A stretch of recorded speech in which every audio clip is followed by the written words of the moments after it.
Hi everyone and welcome to my place. Today I'm here to help Tiffany, who's getting married in a few weeks' time. She wants to do her own flowers, and she has explained to me that she's using a long trough. This is one that I found. It's an earthenware one or a terracotta one, which I've just given a quick paint finish. If you're looking for my milk paint recipe or my chalk paint recipe, just flick through or just, key it in down the bottom and it'll flick up.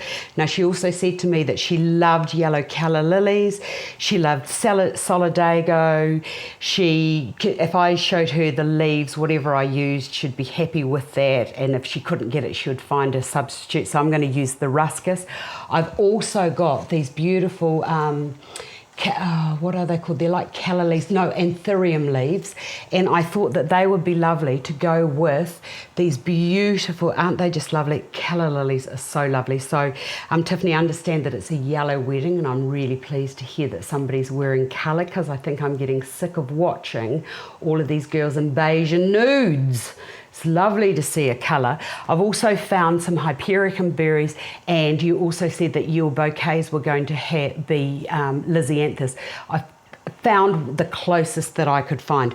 Right, the best way to start this is just cut all of your components to about the same length. And usually what I do is I measure, in theory it is 1.5 times the height or the width of your container. Well, it's long, but from there to there is, to me, is about the length. So, or from there or there. So what I'm going to do is I'm just going to cut them, all my materials, just some of it I'm going to do a bit longer and some I'm going to do a bit shorter. Now the first thing I'm going to put in is the anthurium leaves, because they are the squishiest, and the best way to get those things like this in is to just use a pencil and just put a hole into that wet foam. The other thing I've done is I haven't taken the foam right to the top. I usually leave it a good, about 1.5 inches or a couple of centimetres below the rim of the container. That's just how I like to work, because over the years I've learnt that I can manipulate them into the way I want. And if you're starting right at the top, it's a bit hard to cover things in. Right, so one at each end. I'm going to put one into there, and with this one here, I'm going to take that to there and push that into there. You do need to make a hole, because you're never going to get that soft stem into that foam, because the foam can be a bit hard. I'll put that about there. Right, now the next thing I'm going to do is I'm going to use the ruscus. It's all been cut to about the same length, and I'm just going to put this in amongst the leaves to run along the exterior, or around the rim of the containers, just so that so I want to see those leaves, because those leaves are quite beautiful. I'd have loved one more leaf, but hey, look, you just don't get everything that you want in life, do you? So sometimes you've just got to make do, and I'll just put a few more over that side, and I might just, no, I'm not, I'm just going to leave that like that. If there's a wee void, I'll just cut that shorter if you've got a wee void, and just plonk that into there and place those over there. If I got any anywhere else, nope. And I might as well use that. But right, the next thing I'm going to put in is these calla lilies. Now, as I said, cut all those about the same length and slant cut those so that it makes it easier for actually putting them in. And that's just a matter of, oops, there was a little hole. It's too low. So I'll put that into there, and then I'm going to go along to here, make another hole, and I'll put that there. You have to be careful of these too, because sometimes they rot. They have a wonderful tendency of rotting out, and they're not the sturdiest, they're very squishy, so a lot of care and attention has to be had. And while I know that I've got the amount of room that I've got, it's easier to insert these into the container now. And I think what I'll do is, just because I've got 5, I'll just keep those around there, and that just came out, so I'll push that in. Right, with the Solidago, I'm going to now just bring that, I've got a bit in there, I've got a bit into there, and there's no really hard and fast way of doing this. I think that these should just be positioned to suit whatever you like, however it feels right for you. Just making sure that whatever you do, the transition is from there all the way through.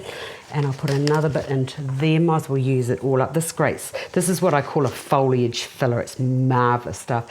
Now I've got a bit that I need there and a bit there, so the best way to do this is to just go into there like that and do a little snip so you've got two bits from one. Easy peasy way of doing it. So I'm going to just bring that into there like that. And this bit here I'll just put down into there, and I don't know where that bit came from. Maybe it fell out because I was a bit rough. Oh, I know, it was hiding around there. So I just put that there, and I feel like I need just another bit there, like so. Now, if you wanted to, you could put some hydrangeas. I don't have very many hydrangeas, but I really like using hydrangeas because they're great big fat, filly, yummy things to be working with.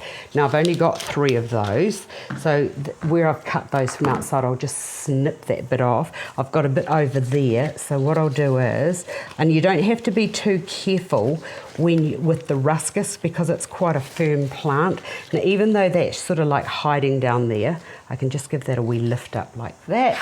Now, I've only got 2 bits, so I'll just use those. Right, now with the hypericum berries, once again, cut those all to the same height. Now, the thing about the hypericum berries is, I think that Mother Nature may have got a bit tired the day that she was producing those leaves, and you can always tell how fresh things like this is by the state of the leaf. If the leaf's looking like, would you eat that lettuce? That's usually an indicator that it's not very fresh. So I'm just going to put that down there, and look how lovely it's looking with just all the different greens. And I'm not going to worry about those little bits in there because, you know, if nature doesn't want to be perfect, why should I? So I've got a clump there, and I'll bring these over to here. And I'll just take those leaves off because I don't think I want those into there because I've got enough leaf happening there, and I've got one little bit left. And I think that what I might do is I might just like pop that down there, just there out of the way. So I've got one there, and I think that I might just bring that one there down under there. Oh yeah, that's good placement. Right, now, if you wanted to, you could put, so I've got some green chrysanthemums. They could go into there, just poking those quite short. See how slow you become though, or I've become now that I've had to stop and start and pick the flowers off. I like it when they're all cut, and it might take me a little bit longer, but it's like when you're making, doing some baking or something, you want to get all your ingredients out before you get too far into the recipe because for fear that you don't have anything. Okay, so they can just run along there. I've got that one there, so I've got those all running through, and I'm just going to put that little one there. And if you go through a leaf, don't worry about it. Now, wanting to put some of these in because these were the flowers that she asked for. She's having, Tiffany's having these in as wedding bouquets. Now, anything that's got that little snippety bit there, whip those off, and I'm going to bring these into the design, but ever so slightly higher, and you're possibly now understanding why I put the callas in first. I could possibly have those just a little bit higher, but I actually prefer them to be a little bit lower into the design, and make sure when you're pushing them into your foam, you get, won't go in, so I'm not going to worry about that. When you're pushing them down into the foam, make sure that you get it wedged in there as firmly as you can. And when you're placing them, just with your fingers, just sort of like withdraw your fingers a little bit so that you don't have this big hunky bit.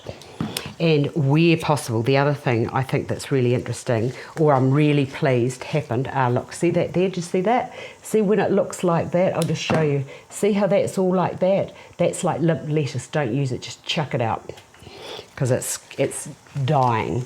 But what I was going to say is I remember when I did my training, my senior making me use both hands for designing. Right, so we'll just bring that little baby into there, and if you want to make this longer you can. I think that that's about as far as I want to go. Let's just clear this. There you go, Tiffany. Perfect, easy, a little bit informal, a little bit rustic, made it rustic, as I say, by using the container. I think that's a really simple, easy design that's easily achieved by anyone. Hope I've been of assistance. If you've got any requests, do Gmail me to astasplace@gmail.com. And if you want to know what I'm up to on a daily basis, just follow me on Instagram, and that's Astar's Place at Instagram, or however it works. Hope you've enjoyed this. I've enjoyed sharing it with you, and I'll see you another day.